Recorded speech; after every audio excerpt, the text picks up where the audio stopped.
This economy is going pretty well. I feel like the bottom has to fall out at some point. And by the way, I'm hoping for it because I think one way you get rid of Trump is a crashing economy. So please bring on the recession. Sorry if that hurts people, but the Republicans were out there having a great time. They were laughing. They were waving the American flag. They were egging them on. And I thought that was outrageous behavior. This liberal will be all about socializing, would be about basically taking over and the government running all of your companies. It's all taking over and the government running all of your companies. It's all American system that we have that allowed you to thrive. Somebody invested in roads and bridges. If you got a business, that you didn't build that. Somebody else made that happen. See. The unemployment numbers are obviously very disturbing, but all of it translates into hardship for America's middle class, and they're feeling it very, very severely. What would you be saying? Hip, hip, hooray, unemployment is down. What does that mean to me in my life? I need a bigger paycheck. In terms of the bonus that corporate America received versus the crumbs that they are giving to workers to kind of put the schmooze on is so pathetic. It's so pathetic. I think it's insignificant. Jobs of the past are just not going to come back. And when somebody says, like the person you just mentioned, who I'm not going to advertise for, that he's going to bring all these jobs back. Well, how exactly are you going to do that? What are you going to do? There's no answer to it. He just says, well, I'm going to negotiate a better deal. Well, how exactly are you going to negotiate that? What magic wand do you have? And usually the answer is he doesn't have an answer. Happy to get back to work. Jackie, how many jobs are we talking about? I think I had read about 500 jobs when that facility came back up and running. So 500 here. Some of them rehires, some of them new hires, another 300 when Blast Furnace A comes back online. This is going to be the start of a larger trend of bringing these jobs back, Becky. So let's be truthful with the American people about that. They throw a few crumbs to the middle class. What they give with one hand, they take away in bounty with the other. And why? Because it is in their DNA to give tax cuts to the rich. That's their purpose in coming to Congress. I have to say, they make their verbal poo-poo any place to get attention. He is not, Donald Trump is not going to be president of the United States. Take it to the bank. Okay. I guarantee it. All right. Donald Trump is the president of the United States. That's the power of Fiat Chrysler, Capital One. They're just two of the big companies that are adding bonuses to their employees, adding to the list of companies which have already gone out there and issued these bonuses. However, House Minority Leader Nancy Pelosi not impressed. Roll tape. In terms of the bonus that corporate America received versus the crumbs that they are giving to workers to kind of put the schmooze on is so pathetic. They smile, they shake hands, they hug each other, they honor the president. I'm not about any of that. We are at a Goldilocks moment, even if the media and the Democrats will never, ever acknowledge it. See that news about jobs? More jobs available than people available to fill them. Never seen that before. See that from the Atlanta Fed? They're predicting 4.8% growth for the economy. That's huge. Now, that's a moving target, but it's still a very strong growth rate. If you've watched this program, you'll know we have a generational low for unemployment, 3.8%.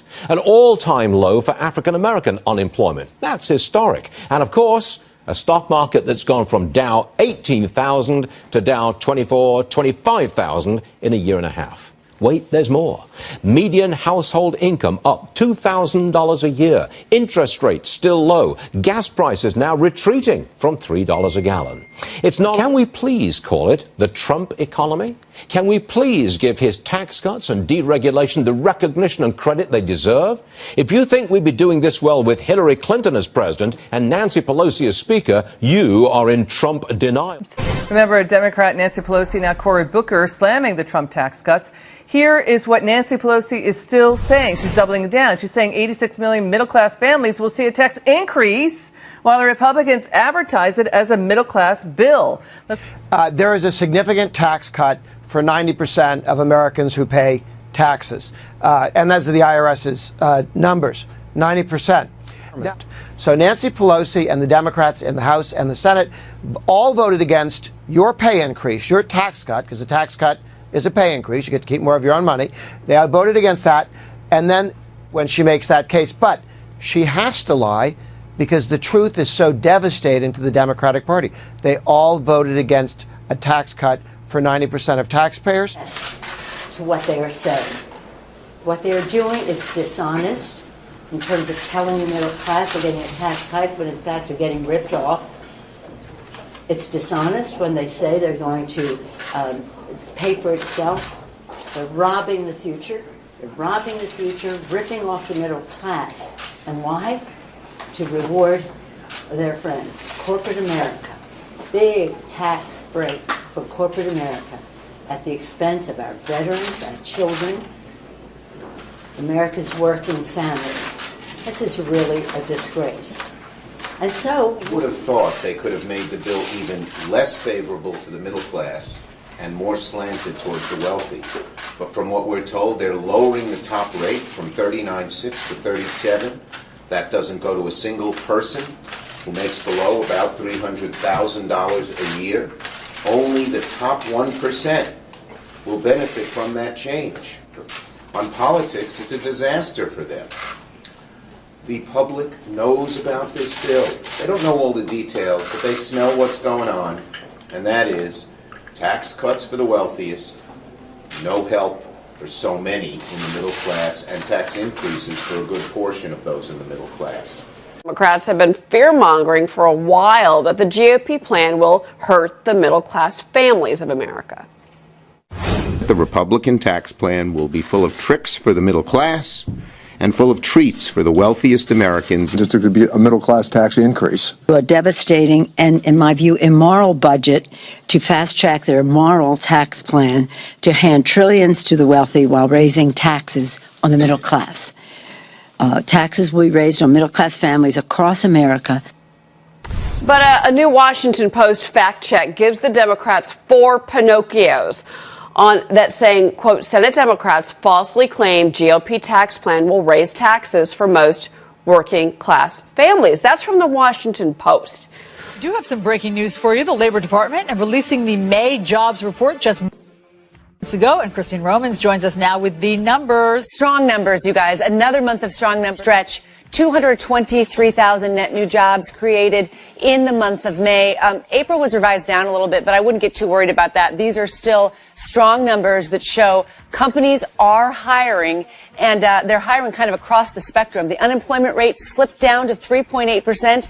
That is the lowest we have seen since 2000. Another 1/10 of a percentage point there, and you'd have the lowest unemployment rate since 1969. Not quite there yet. But these are very good numbers, and jobs have been created. The unemployment rate has been coming down, and we are shaking off the worst of that financial crisis for sure. Retail jobs were strong here. Healthcare, every month I tell you guys this, across the spectrum in healthcare, there are jobs to be had. What they are. At any rate, this has got to be good news again for this White House, because these are now some 3 million jobs, more than 3 million jobs created over the past couple of years, guys. Yeah, it's good news for the country. When you see that much job growth, unemployment that low, it's just flat out good for the country. Wages, 2.7%. That was a good number as well. Remember, we want to see wages increasing. That number coming up a little bit. If you have so much job creation, at some point, with companies saying they can't find workers, wages have to rise.